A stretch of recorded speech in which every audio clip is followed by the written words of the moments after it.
Hey everybody, Questwise here, and it's a really beautiful day here in northern Michigan, and I thought I would take you out on location with me. I'm at the on the grounds of the Traverse City State Hospital, or what they're calling the Commons now, is an old asylum that's been become a historical landmark. There are lots of businesses and stuff here, hiking trails, and that's where I'm at today. I thought I would bring you on location here. It's a gorgeous place. I'm kind of off the beaten trail a little bit. There's a bunch of hiking trails. What you can't see beyond me over here in front of the camera, or beyond the camera, are the back of the state hospital and stuff as well too. It's a beautiful, beautiful place. If you're ever in northern Michigan, for whatever reason, please, it's definitely worth stopping by here and just walking around for a bit. Beautiful, beautiful place. But I thought I'd bring you out here. This is the next episode of the Wisdom of the Quest series that I'm doing. I want to call this one the Nature of RPGs, and it's a video I wanted to do to try to articulate something that I've been thinking about a lot lately, like the last couple of days, and it's right up front, I just want to say I'm not here to offend anybody. I don't want to try to make anybody mad or turn anybody away. This is purely an opinion piece. This is purely me talking about something that I feel very strongly about, and I'm not trying to tell you there's a right or wrong way to play role-playing games, because there's not. There really isn't. There are many different ways. There are as many different ways to play role-playing games as there are people in the world.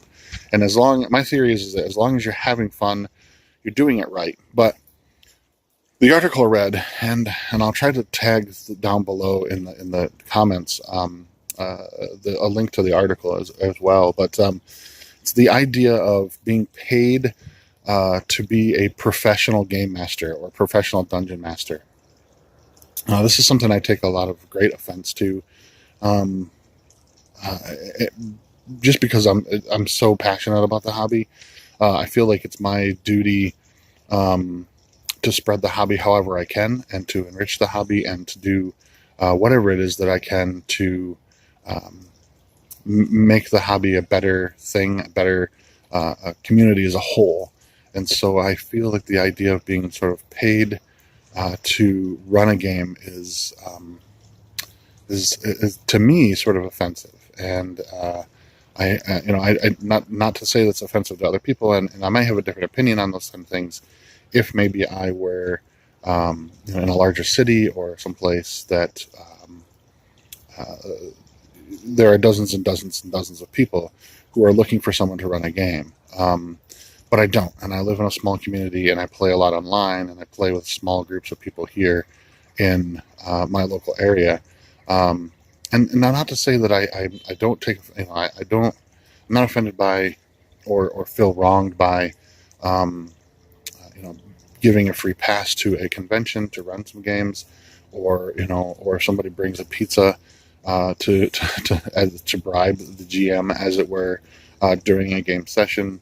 I'm not opposed to especially designing or writing role-playing games, though I think that's a wonderful way of sort of participating in the hobby, and those people, those designers, those artists, those writers, they all do deserve to be compensated for their art. But when it comes to sitting down to a table to actually run a game, I feel strongly that it's a passion of mine, that it should be something that should be freely shared. And again, like I said, this is purely my opinion on that piece. And I said, I'm not trying to offend anybody or tell anybody that they're doing it wrong if they are getting paid to do it. But just know that if you're ever at my table, it will always be a free service. Now, the reason I say this, and I'm trying to articulate this a little bit in a little bit more depth and detail, is because I've been playing for a long time.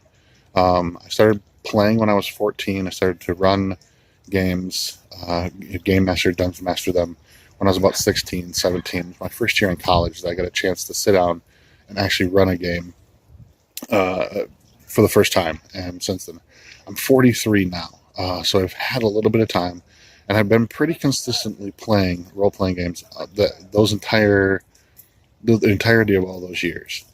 So it's not as if to say I don't understand the hobby, but to me, the hobby is a very personal one, and I view it very much as a storytelling opportunity um, to engage in that sort of age old idea of storytelling and um, creation of mythos and those types of ideas. So for me, I want to spread the hobby. I want to add new people to the hobby. I want to engage people in the hobby. I want to talk about the hobby. And I want to do that because I'm passionate about it, not because I feel that there's going to be some monetary gain behind it. And so, thus, to me, when I hear about people who are excited about the prospect of making this a profession, it sort of bothers me. And in that, if you want to be a professional storyteller, become a novelist, design a role playing game, become an artist and draw art for role playing games. Become a screenwriter. Those are the kind of storytelling things that I think are worthy to be sort of compensated for. But for me to sit down on a table with a group of people, I don't want to feel that sort of obligation that I have to do a certain thing a certain way for them. I want to engage my players, and I want to do the best game that I can for them. And I want to run a game that they enjoy, that I enjoy, and that we collectively tell the story. We create this new mythos, that we're doing this thing together as friends, whether we know each other or not. We have a common sort of passion in this thing. And that's just the sort of the feeling I have about the whole thing of running games. If you watched some of my videos before, you know that I have written some games. I've designed some supplements. I've engaged the hobby in that way. And yes, I've been compensated for those things.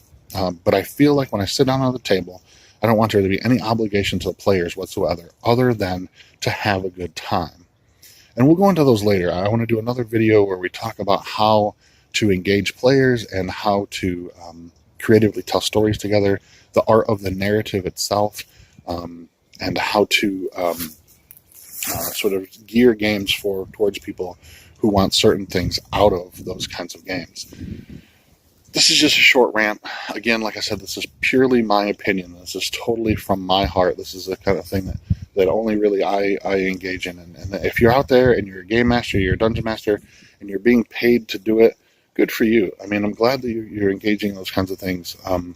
But for me, purely, if you're ever at my table, if you're ever at my, my online table, whether it be physically or online on the internet, I will always provide those things for free. And anytime that I guest game master or guest DM on another channel, again, all those things I provide absolutely free, because I simply want to expand and share the hobby and help people grow and enrich themselves in storytelling and to be entertained. Because at the end of the day, that's what role-playing games are all about.